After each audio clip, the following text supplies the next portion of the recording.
Just wanted to run through some of the modifications on my 2023 RZR Pro R4 Ultimate. I've had this thing for a few months. I think it has somewhere around maybe like 500 miles on it. Had it out a few times at famous Reading Outdoors out in Reading Anthracite. Also ripped it around the backyard, and recently got it street legal. But enjoying it so far. We'll start up front.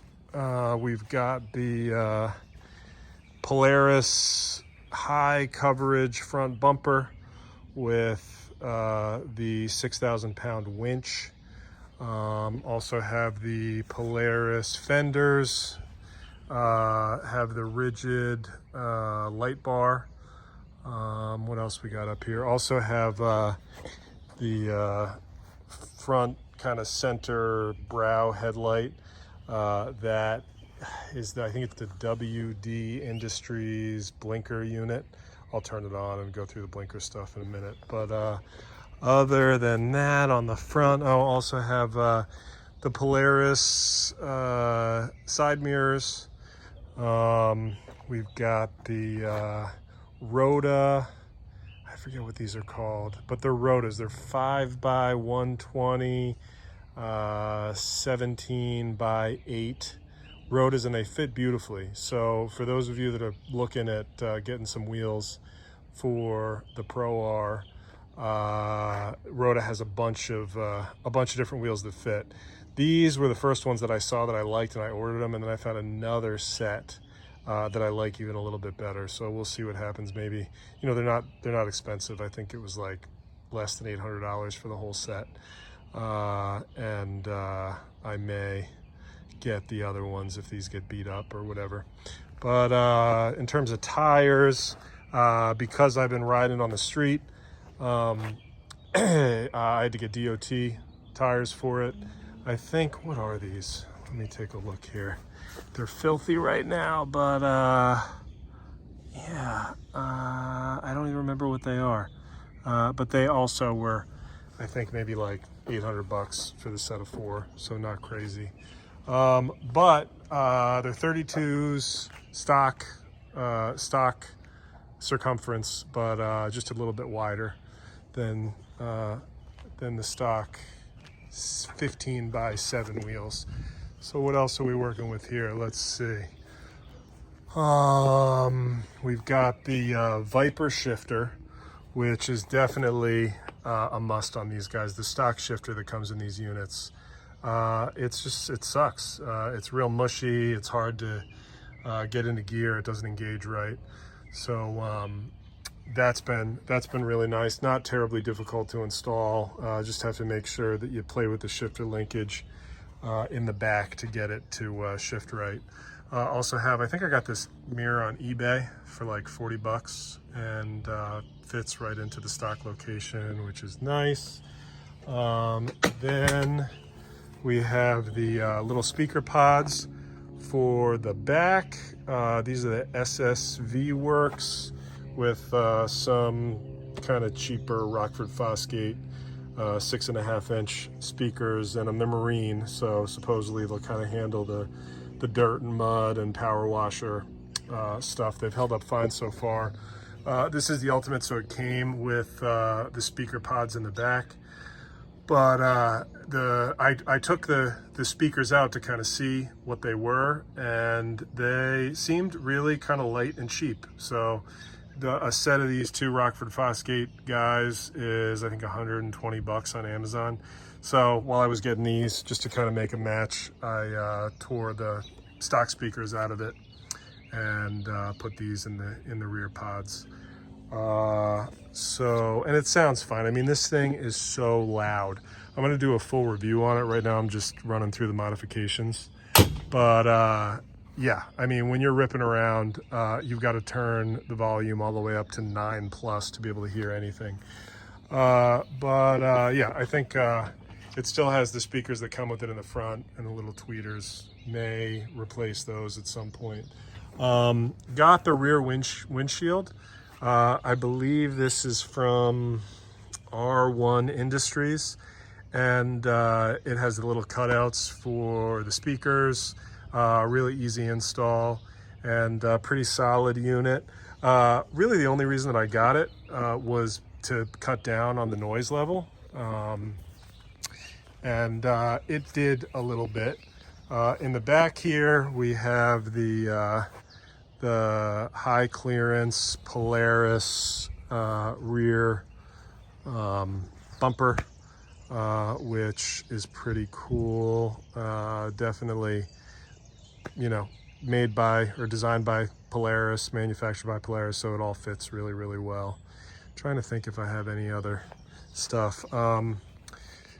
Let's see here. I will turn it on and run through the blinker. This is the WD kit that has this billet blinker stalk, which is pretty cool. But here's how it looks in the front, with that little brow.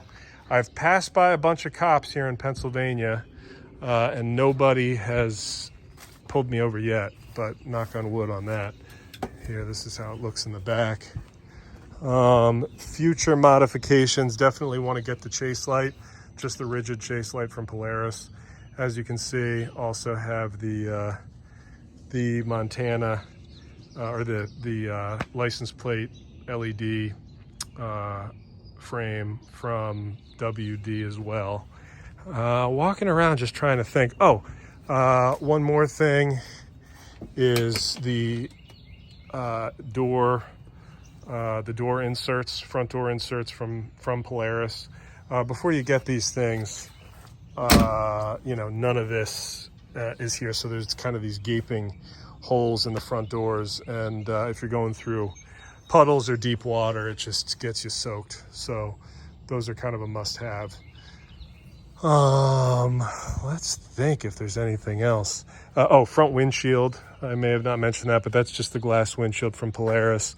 One thing about that is I've been running it for a while, and it gets scratched up. I mean, it is glass, and when it's very clean, you can't really see the scratches.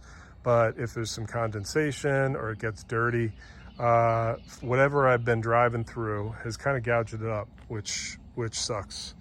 But I mean, I think it's one of the better windshields on the market for this thing so far. Some other things that you may not be able to see are I have the Aftermarket Assassins stage. I forget what stage it is clutch, but it comes with the primary and secondary spring, whole secondary assembly, and I threw a bunch more weights on the secondary in order to bring the cruising RPM down once again to quiet this thing and make it a little more civilized. Other stuff that may not be on yet. I feel like I got some stuff in the garage that has to go on. I don't know, but and then one thing that I got to put on is I got this insert for the exhaust. I forget where it came from, but I think it was like $35 or something like that. It's like a little quiet core insert. So we will see. We'll see how that does. But yeah, I mean, this is my first side-by-side. I've always had bikes. Right now my main dirt bike is a KTM 500 EXCF. I have a 450, have a bunch of bikes that I may do reviews on, but that's kind of what I've grown up with, and always was interested in these things. The Pro R4 inspired me to go out and get one because it just seems like it was such a significant leap forward for these machines, and it's like a car. It's really fun to take out. I mean, on the street with the DOT tires in track mode, it's not made for the street, but it does okay. Definitely goes sideways incredibly well. The wheelbase on this thing is so long, it makes you look like your Travis Pastrana or Ken Block, rest in peace, because you can just at any moment jam the throttle and put this thing completely sideways. That's on dirt or on cement. So yeah, I think that is it for now. I'm going to do a full review with all my thoughts on ownership of this thing after a few months, but that should be it for the list of modifications. Thanks so much. Hope you have a great rest of your day, evening, week, whatever. Bye.